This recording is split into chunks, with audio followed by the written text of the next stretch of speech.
Buenas tardes, soy Miguel Jerez, soy consejero de la Fundación Ramón Areces y profesor de Economía de la Complutense. Hoy me ha correspondido el honor de abrir esta conferencia titulada Educación y desigualdad, uso del tutelaje online para reducir la brecha de rendimiento.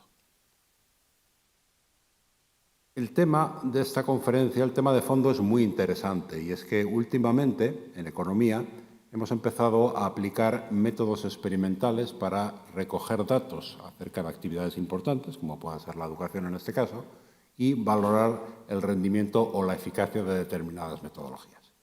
En este caso, lo que vamos a hablar es de la oferta de tutorías online, concretamente a partir de la pandemia de la COVID-19, como una estrategia, en este caso, para reducir la brecha de aprendizaje. Concretamente, en torno a esta idea, usar tutorías para reducir la brecha de aprendizaje en un contexto complicado, se desarrolló un proyecto y un programa de tutoría implementado consistente en que estudiantes universitarios se ofrecieron como voluntarios para ayudar a alumnos, norteamericanos fundamentalmente, pero procedentes de entornos desfavorecidos, que no tenían la tecnología y no tenían los medios en el hogar para prolongar su aprendizaje de una forma natural. Los voluntarios fueron asignados aleatoriamente a alumnos de educación secundaria a partir de una lista de potenciales beneficiarios recopilada por directores de escuelas, utilizando datos de encuestas relacionadas con estos estudiantes, profesores y tutores, con los participantes en el experimento, así como datos administrativos. Se demostró que el programa aumentó sustancialmente el rendimiento académico de los estudiantes y mejoró sus habilidades socioemocionales, sus aspiraciones y su bienestar psicológico durante la época de la pandemia. Asimismo, en el caso de los tutores, estos mejoraron sus capacidades de comunicación y de empatía emocional. De todo esto nos hablará hoy Michela Carlana, profesora de la Universidad de Harvard. Tanto la ponente como el tema serán presentados propiamente por Mónica Martínez Bravo, profesora del Centro de Estudios Monetarios y Financieros, CENFI, y doctora en Economía por MIT.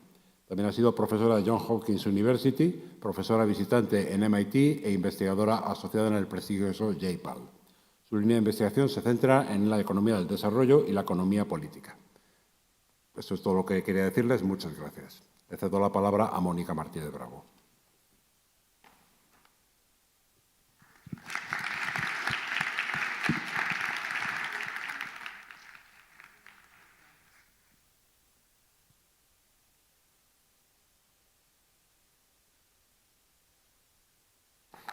Buenas tardes a todos y a todas. Gracias a la Fundación Ramón Areces por organizar este maravilloso evento y gracias a Michela por venir a contarnos su investigación puntera en estos ámbitos que se han sido descritos. I'm going to switch to English to thank again Michela for being here with us today. So Michela is one of the most promising young researchers worldwide. She's assistant professor of public policy in the Harvard Kennedy School. And she graduated from, she obtained her PhD in Bocconi University in 2018.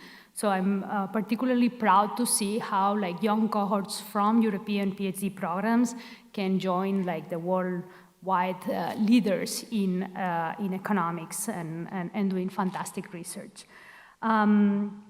Michela has, despite her youth, has already made significant contributions to economics, has published papers in top journals such as Econometrica and the Quarterly Journal of Economics, has obtained a number of research grants to push for her agenda on experimentation on education, public policy related to the topics of equality of opportunity and attempts to reduce inequalities.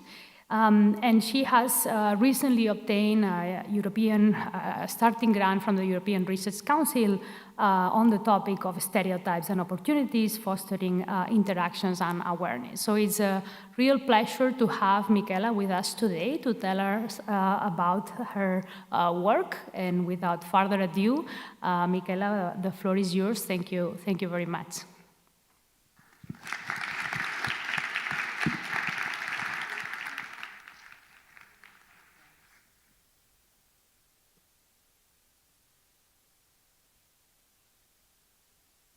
Thank you so much for having me here. Thank you so much for having me here today. Thank you for the Fundación Ramon Areces for inviting me to give this talk.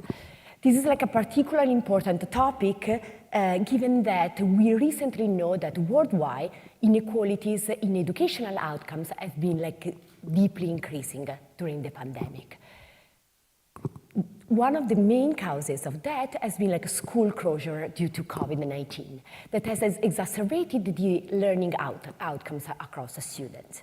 But this is like not the only consequence that COVID-19 had for like children's education. The learning loss that we observe is equivalent to 0.17 standard deviation. Just to give you like a better sense, this is like almost like 2/3 of a year of learning for children worldwide. But not only that, we have also very good evidence at this point of adverse psychological effect for children and their educational outcomes. However, governments and different countries have been trying to, since the beginning of the pandemic, to promote initiative in order to decrease those gaps and prevent these inequalities to emerge. Tutoring program has been like currently one of the most widespread programs implemented worldwide in order to try to decrease inequalities in learning outcomes of children. Just to give you a sense, like American Rescue Plan Act set aside this year 28 billion of funding just for personalized tutoring. And I know this is like a very common topic also for the current debate that you had in Spain. Today, I'm going to talk about one specific program that is called the Tutoring Online Program. This is like a project that was launched by me and Eliana La Ferrara, my co-author in this project, in 2020. And it has been, since then, implemented every single year. Now we are currently at the 5th round of edition, having an effect on almost 4,000 disadvantaged children with like a personalized one-to-one or small group support throughout Italy. That is the main context where we have been like investigating for this project. However, the big policy interest behind this project didn't stop in the Italian or European border. And so we had like very deep like policy interaction with in the Dominican Republic, in Brazil, to try to launch a similar project in order to try to have an impact and mitigate learning losses for children. Let me give you some more details about this specific program. So the project I'm going to talk about, I'm going to call it a TOP Tutoring Online Project, is targeted to children in grades 6 to 8. So this is like the period, a very important period for children, is the period of adolescence when like they form their identity and they start to associate themselves with like academic fields, or they start to develop like early signs of potential dropout from schools that could like detach the children from the education setting. We try to target for this program students from a disadvantaged background, broadly defined in terms of like their language difficulties, their socioeconomic barriers, always thinking about like learning difficulty or like, for example, like learning disorders for these children. Our program has like 2 key defining features. First, the entire program, even right now, at this point in time where the program is still happening in the Italian context, is held like completely online. This is very important, on one hand, because it allows children from disadvantaged areas that usually live in remote like cities, not very easy to reach for like a tutor that could be reached by this program. This was particularly important at the beginning of the pandemic when online interaction were the only form of interaction that was actually allowed, while like in-person interaction was like clearly limited for health-related reasons. However, we believe that this is very important to think ahead if we wanted to try to achieve and bring this program to the most disadvantaged students. We needed to think a way to convey this information even without physically reaching them in this context. So the second key feature is that the program is completely implemented by volunteer university students. that are trained and supported by a team of pedagogical experts. They are not left alone, so the team of pedagogical experts we worked on had been deeply involved in the training and the support throughout the project. For these tutors to learn also skills that could be extremely valuable in the labor market, and also for them to have one of the first interaction with children from a disadvantaged background compared to what they are used in a university environment that is still a pretty limited share of the Italian population that is getting a tertiary degree. So this is very important for different reasons. So one of the reasons for which this is particularly important is that we know that tutoring works. However, tutoring is extremely expensive because it provides one-to-one support to every child. Bringing in the picture volunteers will help reducing the cost and making it manageable, especially to reach the disadvantaged children or areas where students do not have all the support and a student that could get private tutoring have. The second aspect, and the second reason why we believe this is an interesting feature to experiment, is that there is actually a high quality of interaction between the tutor and the tutee that is moved by the intrinsic motivation of the tutor in trying to help the disadvantaged children and trying to get them involved into the schooling context. So this is an example coming from a local newspaper of one of our tutees and his tutor that was, and he was particularly proud in this newspaper article because the tutor was an Italian student currently on Erasmus in Helsinki, and this was this sort of international connection that the program was also giving them was a really unique feature of this interaction that was possible only because it was happening online. So the causal evaluation for this project is exploiting a randomized control trial. What does it mean?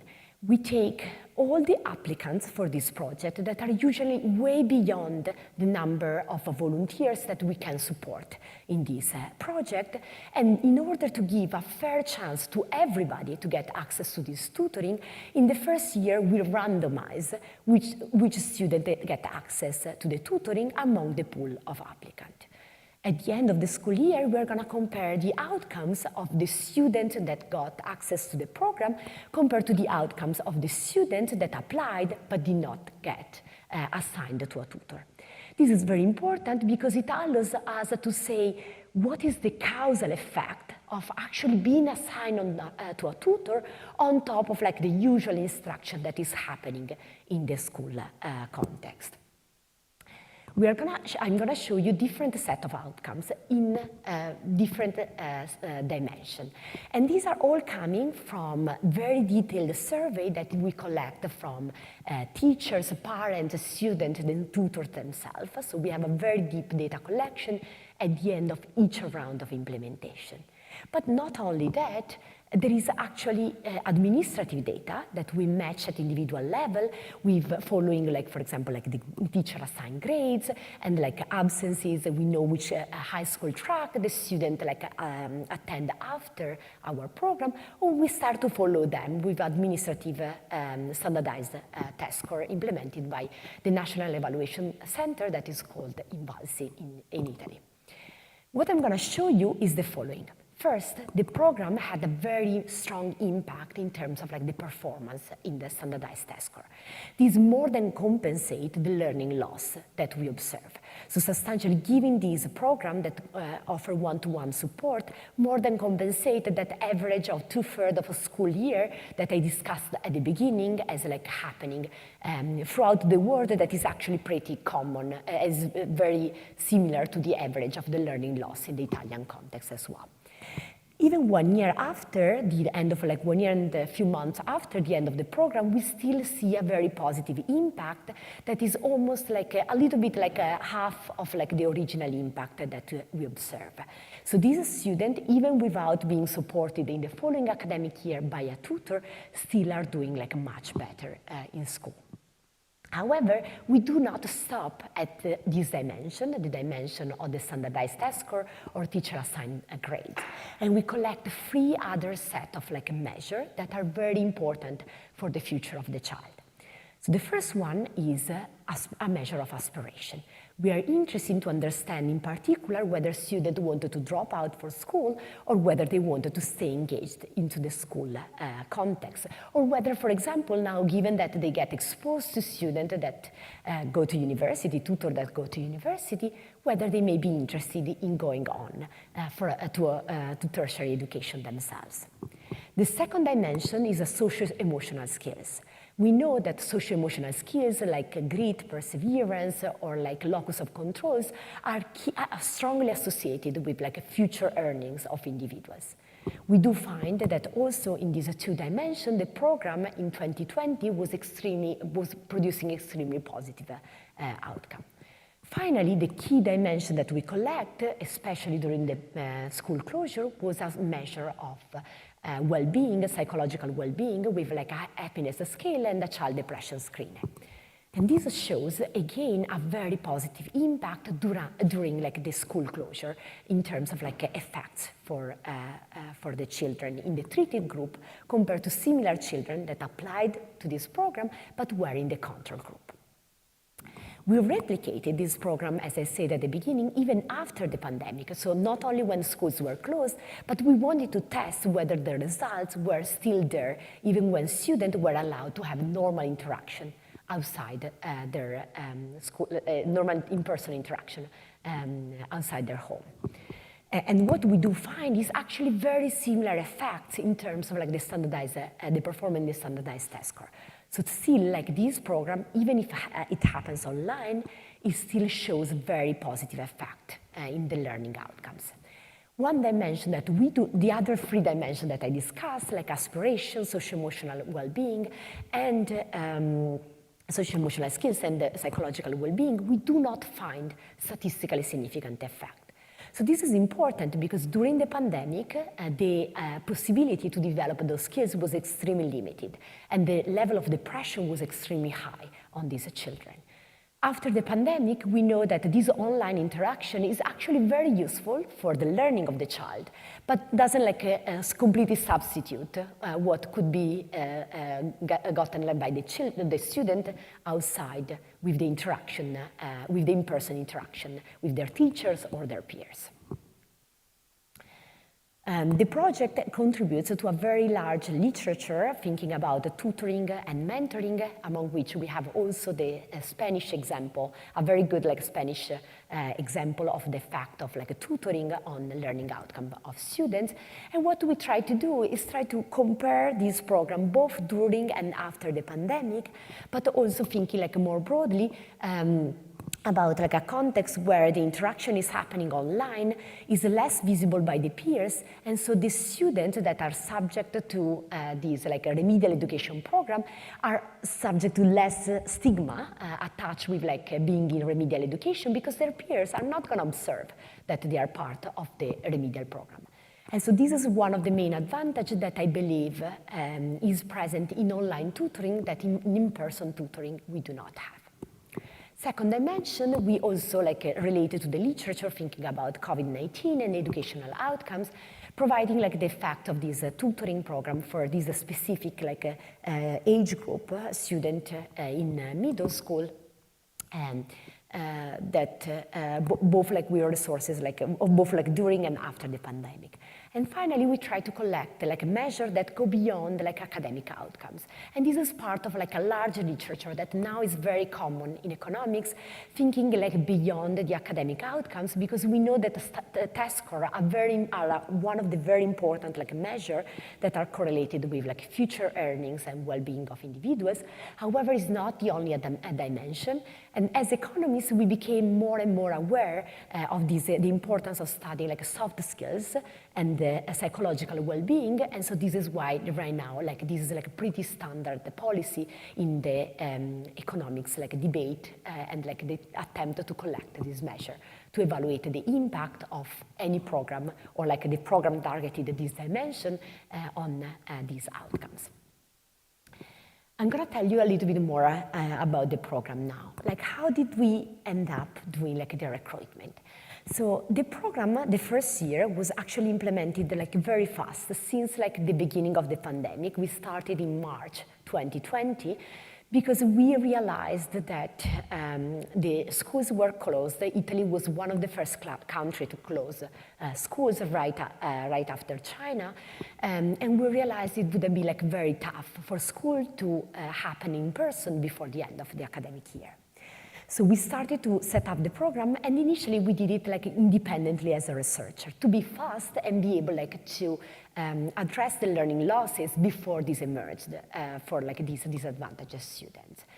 Now, we try to recruit like tutors, sending an email to 3 universities that we knew in the Italian context, 3 universities in Milan.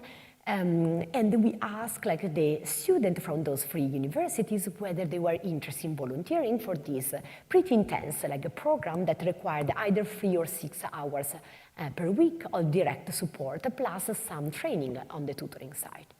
Well, this has been like surprising for us, but in the first 24 hours, we got almost 2,000 volunteers just from 3 universities that were interested in participating. So this was like impressive, was way beyond our expectation. We were, to be honest, like hoping to get 200 volunteers for this program. And so we tried to push to get as many students involved as possible. On the other hand, making sure we could guarantee a high quality of the program and a high level of support in case of need from the tutors or the student side. So we were able to get the first round 523 students as part of like this tutoring program. In terms of like a recruitment of schools and students, well, this builds on like a long partnership we have with the Ministry of Education and the school and Italian schools. In Italy, there is a school autonomy, so every school will decide to participate in every program, but we had like a very good relationship from previous rounds of previous projects we interacted, and what we did was simply send an email to all Italian schools asking them whether they were interested in this project. Again, the response was overwhelmingly positive, and like we asked the teachers to identify a maximum number of 3 children per class with like a need of support in math, Italian, or English that had a high risk of like a failure or dropout. However, there was a second step in which the children and their parents had to agree to be part of the project. And among 1,600 contact information we got from the schools of students potentially like that were the right set of students for this program with like a high risk of dropout. We had like around 1,059, actually exactly 1,059 teachers that participated, students and parents that decided to complete the consent form and participate in our project. So the selection of the students, so here I'm doing like a comparison between the characteristics of the students that end up in our sample and their classmates. So here you see in this column, you see the characteristics of the students in column 1. In the column 3, you see the characteristics of other students in the same schools. And you see that, for example, like the share of immigrants is like 17% in our set of like students that are part of this intervention, where on average is like less than 10% in these schools. Here you see like a measure of grades that is very close to the pass grade that is a 6 in the Italian context for the student in our group, where like on average a student gets almost a 7.5 as a grade. You see the standardized test score for the student at baseline, so in grade 5 before they enter in the project. And you see again that there are substantial differences between the student in our project and their classmates, because we were targeting really the most disadvantaged, even among the disadvantaged schools we worked with. So in the first round of implementation, as I said, it was completely implemented by our research team, but we had some constraints that were coming from our implementing partners that were training and supporting the volunteers. That was a team of pedagogical experts from Bicocca University in Italy. And so this implied that we had only around 500 students that could be treated, so could have like the support of a tutor, and the rest of the students that applied were in the control group that we used to compare their outcome with the student that get assigned a tutor. In the first year of implementation, we tested like the difference of impact between 3 versus 6 hours of tutoring. This is very important because we want to learn something like on top of the RCT.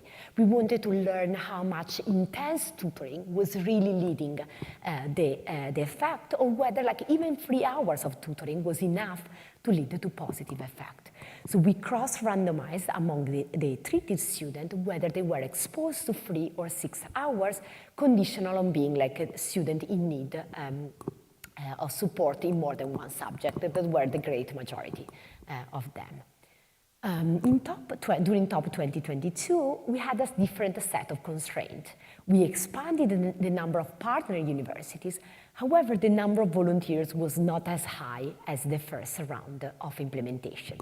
And so what we did was to use all the volunteers that applied, and we were able to provide a tutor to around 600 students in the second round. So we tried to expand that, but clearly it was less easy to volunteer during normal time when tutors had like a normal interaction happening in their daily life. However, every year since then, we were always able to keep like the number of volunteers. The application is always above 1,000 per year, but the one that completed the training gets like, there is like some attrition with like going down to between 600 and 800 volunteers per year. The second year, we wanted again to learn something new. So instead of like randomizing the 3 and 6 hours of tutoring, what we did was to randomize individual versus group tutoring.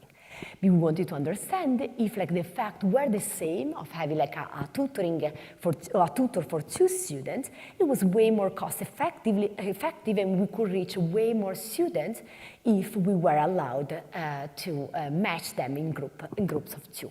So this is why, like throughout the process, every year we are trying to experiment different dimensions in order to learn something new from the project, in order to make sure that we improve that over time.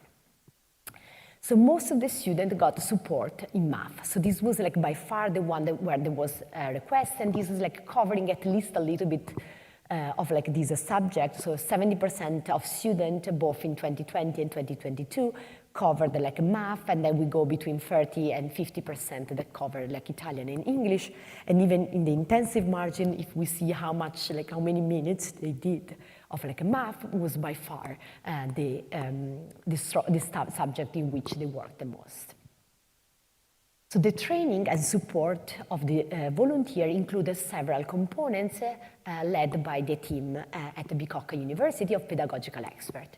One of them was a set of videos and self-training material, including information on the child protection policy, information how to teach effectively in an online context, how to engage a student with like learning disorders, and a specific set of examples that they could use for Italian, math, and English.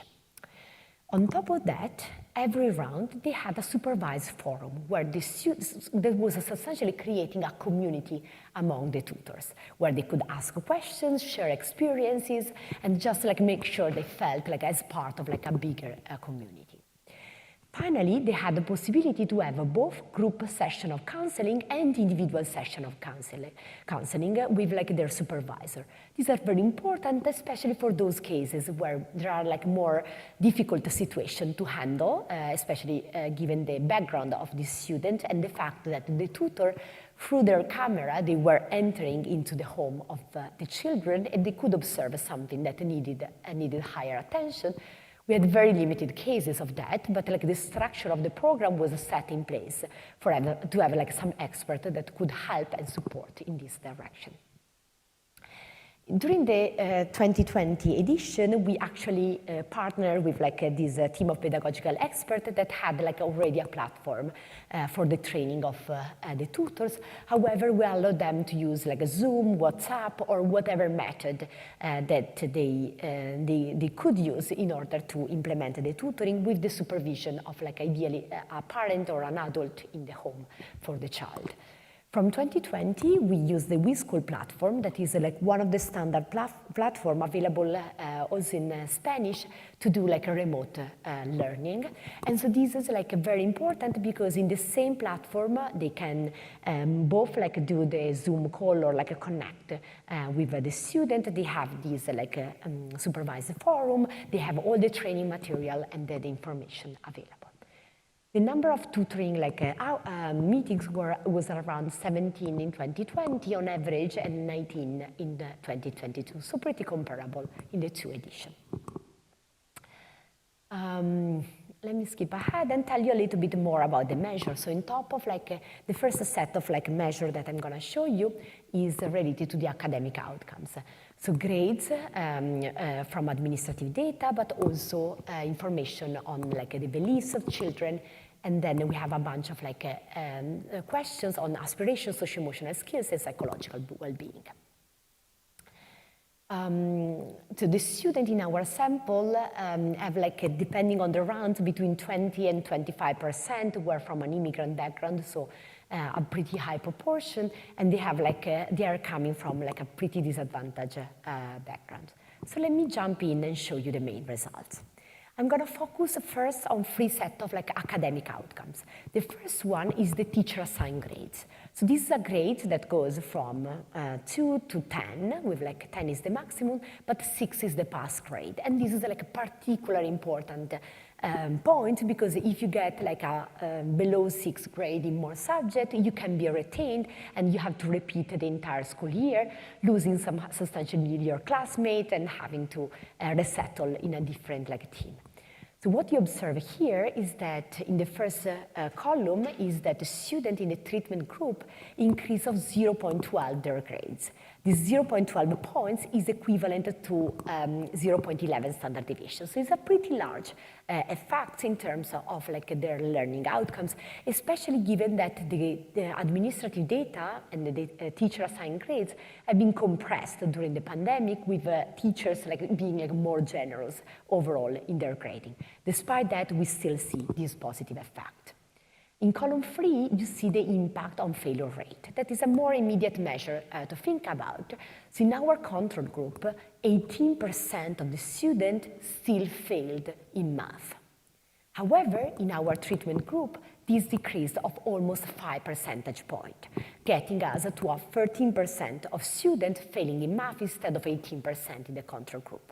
And again, remember, these are students that are very comparable. All of them applied for this program. They are very comparable, baseline characteristics, initial characteristics. And now when we compare them in the two groups, we see that something happened only thanks to the assignment to the tutoring. The last column is showing the impact on the standardized test score, showing an average effect of 0.23 standard deviation, that again is equivalent to a little bit more of 1 year of learning. And so in this context, remember, 3/3 of learning is the average learning loss in the Italian context. And these students, thanks to the program, were able not only to match that, but also do a little bit better compared to what they would have been. So the big takeaway is that in terms of learning loss, this program really worked. So the second aspect that I wanted to focus on is what happened when we implemented the same program, not during the school closure, but after the school closure. And again, the table is structured in the same way. You have a column 1 and 2 with the endline grades, with the teacher-assigned grades, with slightly two different samples, because we are making it in column 2 comparable with the same sample of the standardized test score. However, let's just focus on column 1. You see the results are not much different. And what you see is that, again, a very similar effect for the teacher-assigned grades, But like, again, in this context, we lose a little bit of power, so on average it's not statistically significant, but still positive. And instead of being 0.11 standard deviation, it's a 0.08 standard deviation of improvement. Where we find very strong and statistically significant effects are actually in terms of like failure rate. In terms of failure rate, now is like we are talking about the 2021-2022 school year, and you see the control group have a much higher failure rate. 31% of them do fail math during that academic year, and we see that we have a reduction of 6.4 percentage point in their failure rate. That is like a 21% reduction in their probability of failing math. Finally, the last column shows you the overall effect on in terms of like standardized test score, with a decrease of with an increase of 0.16 standard deviation in their standardized test score. Here, this graph is doing like something like slightly different. It's comparing the fact not of the overall top 2020 or top 22, but it's comparing the fact of like the 3 hours of individual tutoring in the different rounds. Because remember, in 2020, we offered either 3 or 6 hours. In 2022, individual versus group tutoring.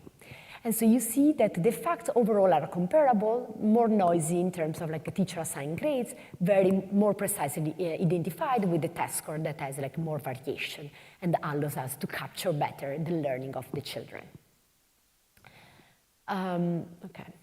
So let me tell you a little bit more about the mechanism. So I'm going to exploit the fact that we cross-randomize, for example, the 3 and 6 hours of tutoring and the individual versus group tutoring in order to study a little bit more the different mechanism driving these results. And then I'm going to exploit the third potential channel, thinking about the mentorship relationship using the data from the aspirations, socio-emotional skills, and psychological well-being, thinking whether this tutoring had an effect on those dimensions as well. So the first channel is focused on 3 versus 6 hours of tutoring. And what we find is that, let me go here. So this is like the instruction time is higher in the 3 versus 6 hours of tutoring. And here, this is like what this is showing you. Let's focus on the test score in the last column. The effect is way stronger when the students are assigned to 6 hours per week compared to 3 hours per week. It more than doubles the effect of the impact on their test score and even like the failure rate, and almost like double the effect in the standardized, in the teacher assigned grades, even if it's not statistically significant. So definitely 6 hours of tutoring is by far the most effective way in order to increase the outcomes of the students. Second key channel is thinking about, well, what can we like make it like more scalable, thinking about individual versus group tutoring. This again was always like 3 hours of individual and group tutoring, so the same amount of hours. And here you see that the student in the 3 hours individual and group tutoring had more or less the same time of like homework done throughout the week. And here you see the results for the different group. Again, let's focus on the last column with the standardized test score that gives us a better sense. And so this is telling us that this 0.21 standard deviation is the impact of 3 hours of individual tutoring. In order to understand the impact of the group tutoring, the 3 hours group tutoring, you need to sum up the two coefficients. So you get 0.2 minus 0.12. So 0.08 standard deviation. This difference is not statistically significant in this context, but the point estimate suggests that the effect of like group tutoring was like less than half in terms of like improvement in their standardized test score, making it not necessarily cost effective for us to have group tutoring instead of like individual tutoring. Finally, the third channel that I wanted to discuss is like this relationship with mentoring. Our tutor had as main goal the one of like improving academic outcomes of the students. However, by simply interacting with them on a daily way, they could have helped them increase their aspiration, affect their ability of being perseverant, their locus of control, so their ability of controlling, for example, even their schedule, their homework, and so having a longer term effect through these other channels. And finally, especially the first year, think about this was a context where there was limited interaction outside their home. And these tutors were often the only person they were interacting outside their home in a very consistent way throughout the time, especially for children that are coming from a disadvantaged background that could have a very difficult home environment with let's say some space shared among different brothers or different family members. So here is the overall effect in terms of in 2020 on the 3 dimension. You see there is an impact that is extremely large and positive. This is in standard deviation, but just to give you an idea, every time is above 1 standard deviation, we are generally pretty happy of the impact that may have a very important long-term implication. However, what we do find in 2022 is actually no effect overall. So this again compares the 3 hours of individual tutoring, and you see exactly the same pattern. Very positive effect throughout the 3 dimension in 2020, no effect in 2022. And this could be due to different components. Let me skip ahead. It could be due to different components, but you could think that something a key that is different in 2020 compared to 2022 is actually the fact that they had the possibility to interact outside, and therefore the tutors could be less useful in this, for example, the psychological well-being in order to keep them happier and less depressed when interaction outside the home were possible compared to in-house. However, if we didn't experiment in 2022, we would have not learned that. We would have just expected the same result during the pandemic and after. So this is why it's very important to go beyond the first round of experimentation, and if possible, conditional on the constraint of the program, trying to learn more about that. Let me show you one last piece of evidence that I really think is important. As I told you, in 2020, we had almost 2,000 volunteers. After some initial screening, we went down to a large number of volunteers, and conditional on that initial screening, we randomized them to the students. So this implies that with the same logic, I could study what happens to a tutor that was assigned to a university, to a disadvantaged student, and a tutor that was not assigned to a disadvantaged student. Why do I think this is particularly important? Well, we know that soft skills in particular have very high returns in the labor market. And the ability of developing, for example, empathy is something that exposure across different socioeconomic groups could lead to. We believe that this program could be particularly important for the tutor themselves as a learning experience. However, we didn't want to ask too many questions to the tutors that were in the control group, so the ones that were not assigned to a tutee. So we had a very short questionnaire, so I have only 2 outcomes to show to you that are the empathy index and the idea of whether hard work could be whether success in life could be induced by hard work. And what we find here is very strong and positive effect in terms of the empathy index. This is equivalent of almost 0.3, 0.27 standard deviation in the improvement of the empathy of these tutors.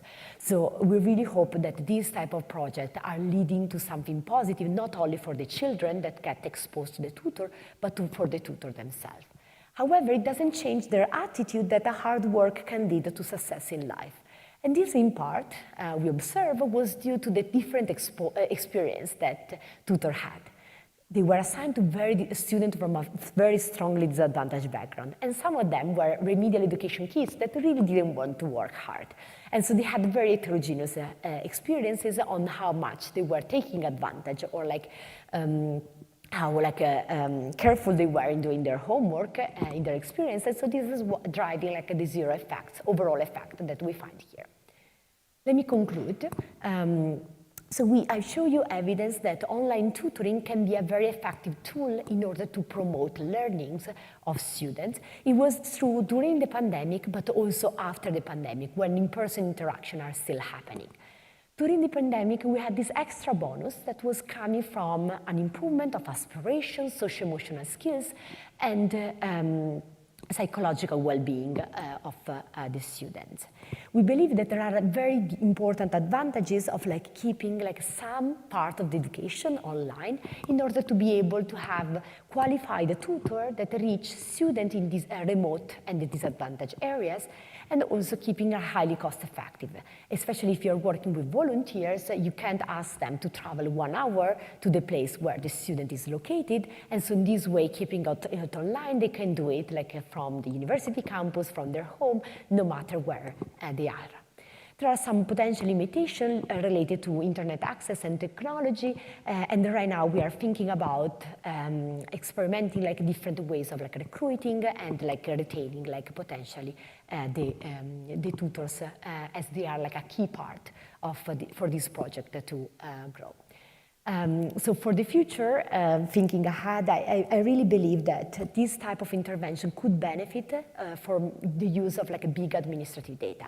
This is going to help us in thinking about the targeting of this type of intervention, but also thinking about more openly how can social policy can take advantage of machine prediction in order to target the student, in order to match them more effectively with student and tutor, and also thinking about how can we personalize at scale tutoring intervention.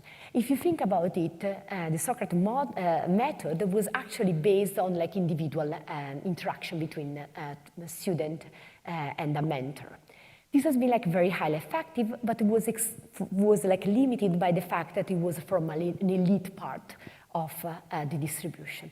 Now we have new technology and new ideas in order to try to make this highly effective way of teaching possible for all our children. And so this is what with some of my colleagues, Asim Raja and Emiliana Vergas at Harvard, we are currently working on thinking ahead, how can technology really help us, scaling up this intervention and not having only, let's say, 800 volunteers per year, but even more than that, and having some complementarities between the tutors and technology, computer-assisted learning, that could help teaching at the right level for every student. Thank you so much.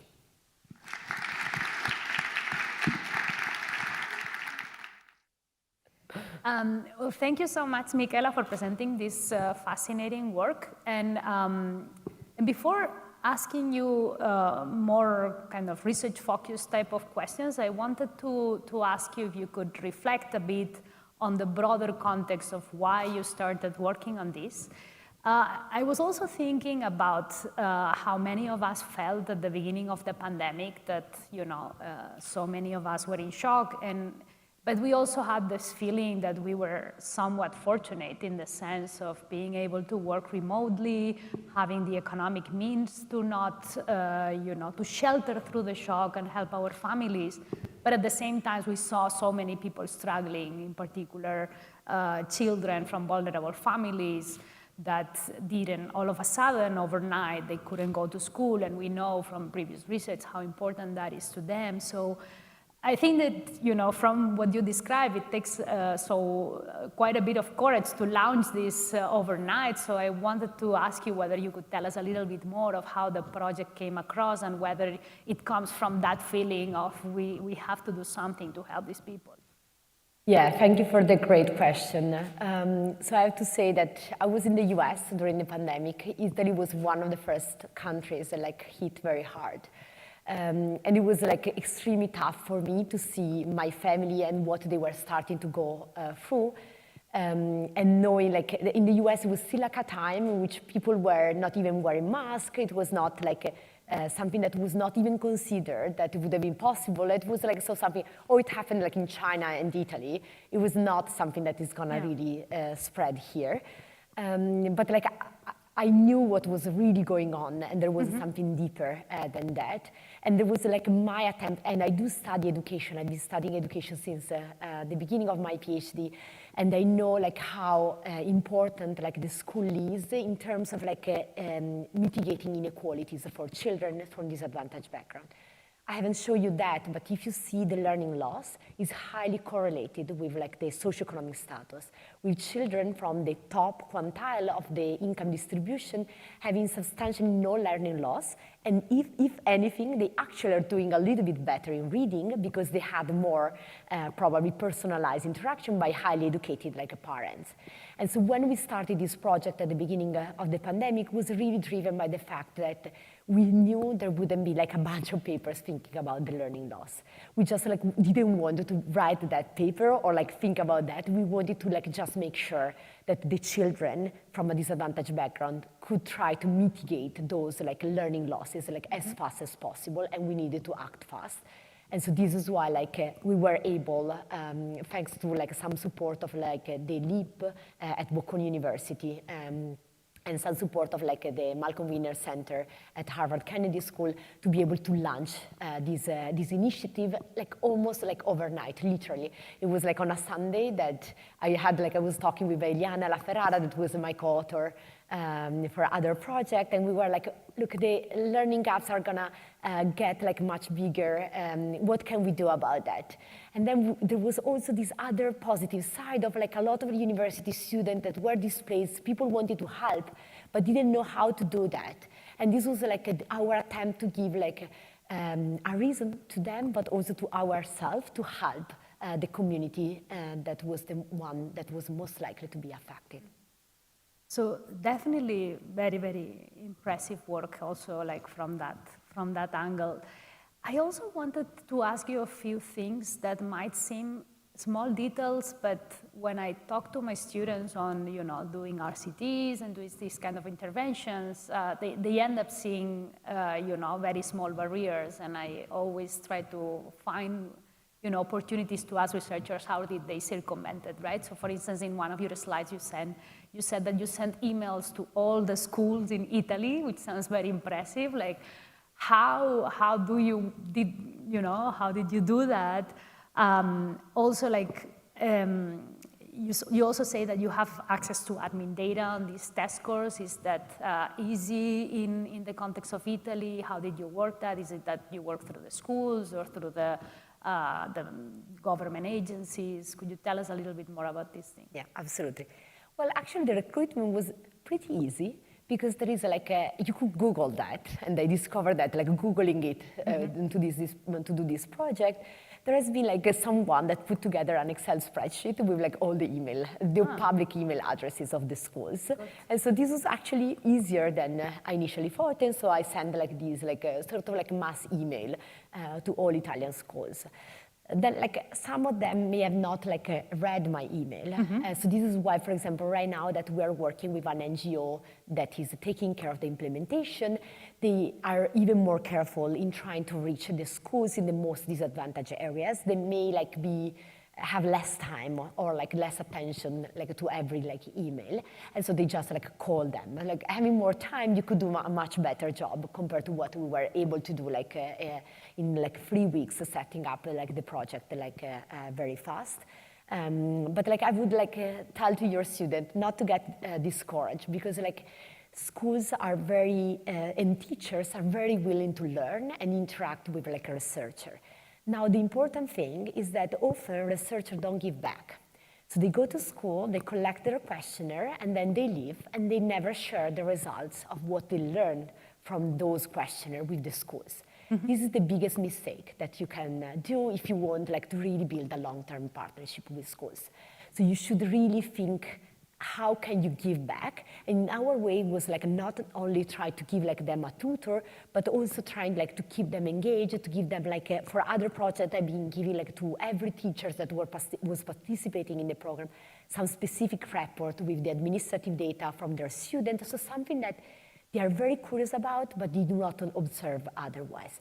So my recommendation for you collect a survey, just give them back like even summary statistics, so something like that the school, the principal or the teachers can compare how their school is doing compared to other in the context. just for their own learning, just for them to improve their own school. So this is like something that I took as an approach for this project, but like more broadly for my research in this area. Coming to your second question, thinking about administrative data, I remember when I started to work with the Italian Ministry of Education in 2012, was the first year, they were telling me that they were actually throwing away the administrative data for like some storage capacity at the beginning. Mm-hmm. So this was like, and as a researcher, I was like, whoa, why? Like, these are like so precious and you should not like aggregate them up, because really it's like in the nuance of the data that we can really understand like inequality and how these affect the long-term outcomes of students. Now we are at the point in which we have an agreement with the Minister of Education, a set of like a research project that the Minister of Education and the INVALSI, that is the national center that collects the standardized test score from students in different points in time. And through like very careful, if we collect the consent form from the parents, we could also merge survey data with the administrative data from the Ministry of Education and INVALSI. And right now I'm working to attach the data also on the labor market, so this will be feasible. It requires a lot of perseverance on the side of like a researcher. The Minister of Education in Italy, but I believe in a lot of other contexts, the people that are even in the statistics office are doing a lot of work that is like to just like make sure that they collect this data, but also they interact one-to-one with the schools. So they have a lot of other tasks to do. And often these offices are not set up to have like the direct support to researcher that we ideally would love to have. But as a researcher, by asking and by trying like to do some step ahead, explaining why this is like particularly important, I've seen like in the years that I work with them, like a really breakthrough in this. And right now, like we meet twice per year. I discuss like some new research, and I tell them like, look, these are like the areas that seems like a priority, given also like, for example, what the ministry is interested, what like as the research community is interested. And so this is like feasible. This is possible also for other researchers to do like the same type of agreement and collaboration with the ministry. So we definitely have similar experiences here in Spain, but as you said, if you keep trying and develop this relationship and you support them in their, and you're patient with their needs, you can access some data, but it's difficult. So also talking about Spain, as you probably know, we had an evaluation of online tutoring here in Spain, of Mentores, led by my friends, Claudia Hupka, Tony Roldan, and Lucas Hortácer. So I wanted to ask you whether you know that project, how it relates to yours, but perhaps more generally, what do you think would be, what subsequent evaluations would add to this research agenda? Is it that, you think that we should focus on how to fine-tune the program so it works better, so that it's more cost-effective, or so that we target better those in need, where the greater, so, like kind of advice to other researchers that want to follow your lead and do more work on this area. Yeah, I know very well the project in Spain, and it's an impressive project that I really hope to see like grow in the future, because it leads to very extremely positive outcomes for like their students as well, something like comparable to what we have in the Italian context. So the main difference, I think like they were trying to recruit volunteers, but didn't have like much luck compared to the Italian context. So they worked with like paid tutors. That I also think is like something very interesting, that the scale is exactly like one of like the variation of this program that we could think about. So the direction that I would push, and I push myself, but I would push also other researchers to think through is like, first, if there is like a time dimension of targeting, that we could do that better. And when we start to have like more data, You could use like machine learning methods in order to improve like the targeting. For that, we need like to collect more data. So machine learning methods like requires like very large data set in order like to understand exactly which components work better.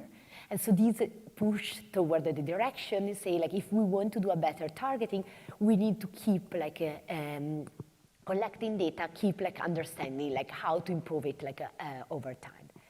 The other important dimension that I think is key for this intervention is try to exploit technology.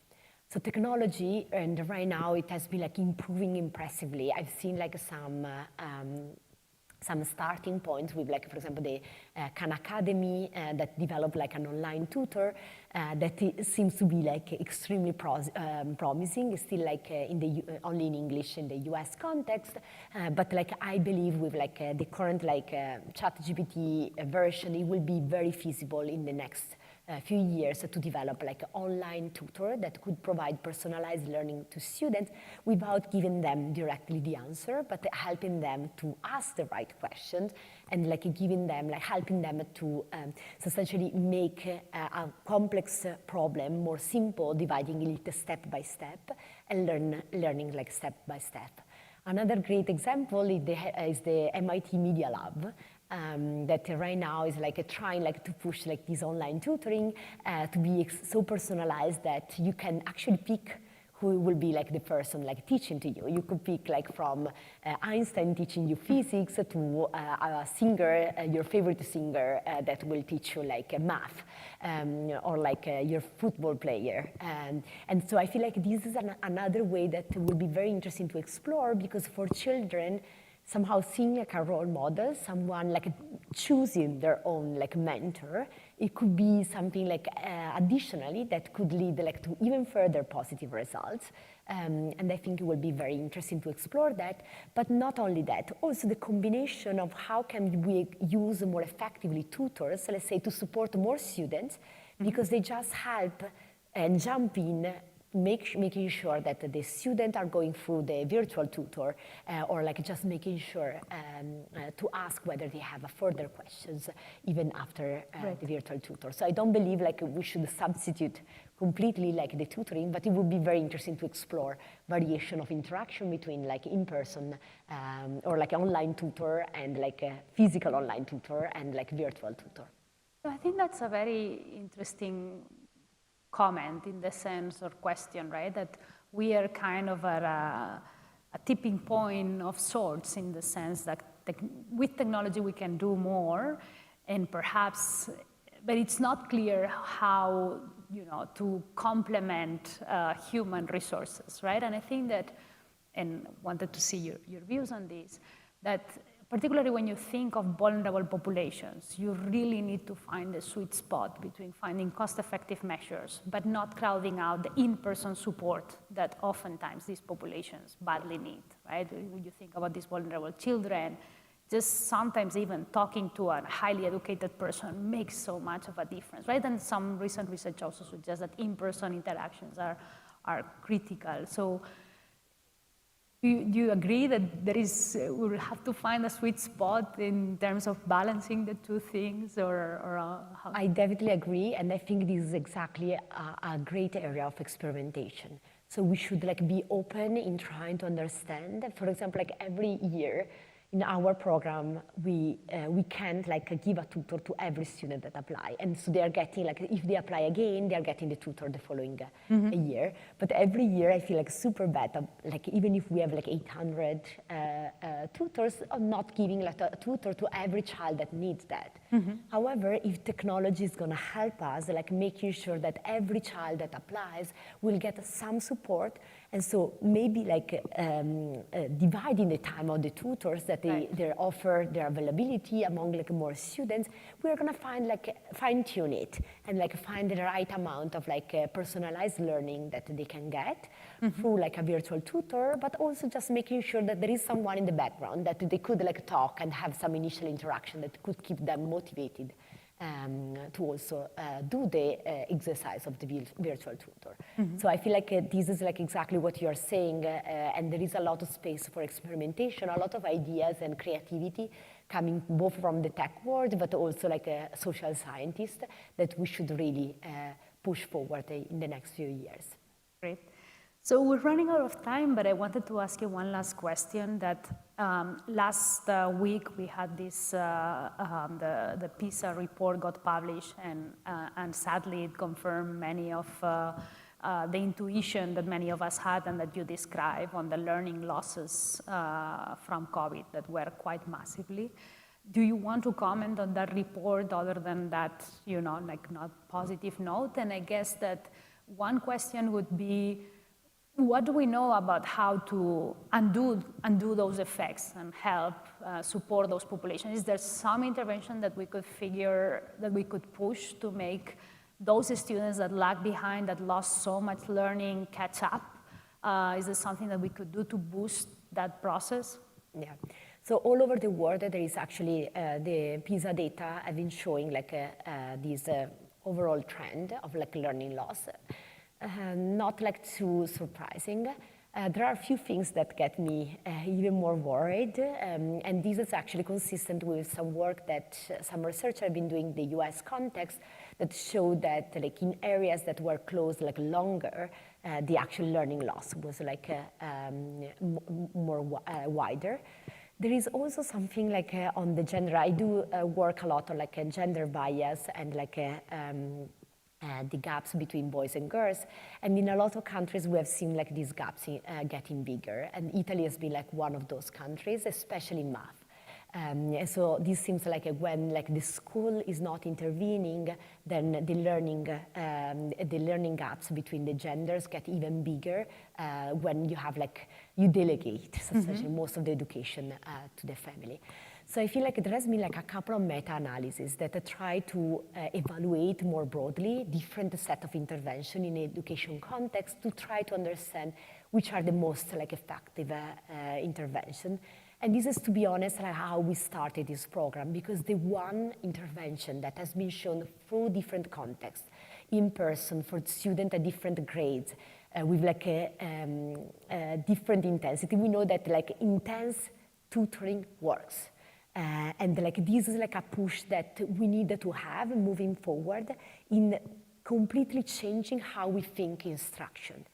So we know that instruction in a personalized way is what is leading to the most positive results, and is what will help like closing, like mitigating these gaps that get even larger. Because if now we have like some student, let's say the top 20% of students from the income distribution, that they are doing as well as they would have done without the pandemic, but all the rest that is lagging behind even more, we need to find a way just to make sure that the top 20% is still getting like the standard curriculum that they would have followed given the ministry guidelines, but like the rest of the students are supposed to learn at the level even if they are like almost 1 year behind in terms of like their learning. So we need to find a way to teach at the right level to get personalized instruction. And this is like the only solution that I see that is actually feasible, more than what we expected in the past. We needed to find like ways to make it like a cost-effective and make sure that this is not an elite type of education anymore for people that can afford like a personal tutor to get this type of support. But this is like should be like the standard way in which we rethink the instruction, not to be with one teacher and 25 children in the classroom, but like just like making sure that for every child we make sure that we teach at the right level of like what they are missing in their learning. Great. So I think that with that message of intense tutoring works, personalized learning works, and we should figure out more cost-effective ways to make sure that it reaches everyone, particularly the most vulnerable children. It's a good summary and message and put some homework to policymakers in Europe and in many other countries. So probably on that note we can end. Thanking you again very much for coming here and telling us about your fascinating work. Thank you so much. Thank you so much for having me, and thank you to all the tutors and my research team that you see here in the back, because like this project will definitely not be possible if it was not for them. Thank you.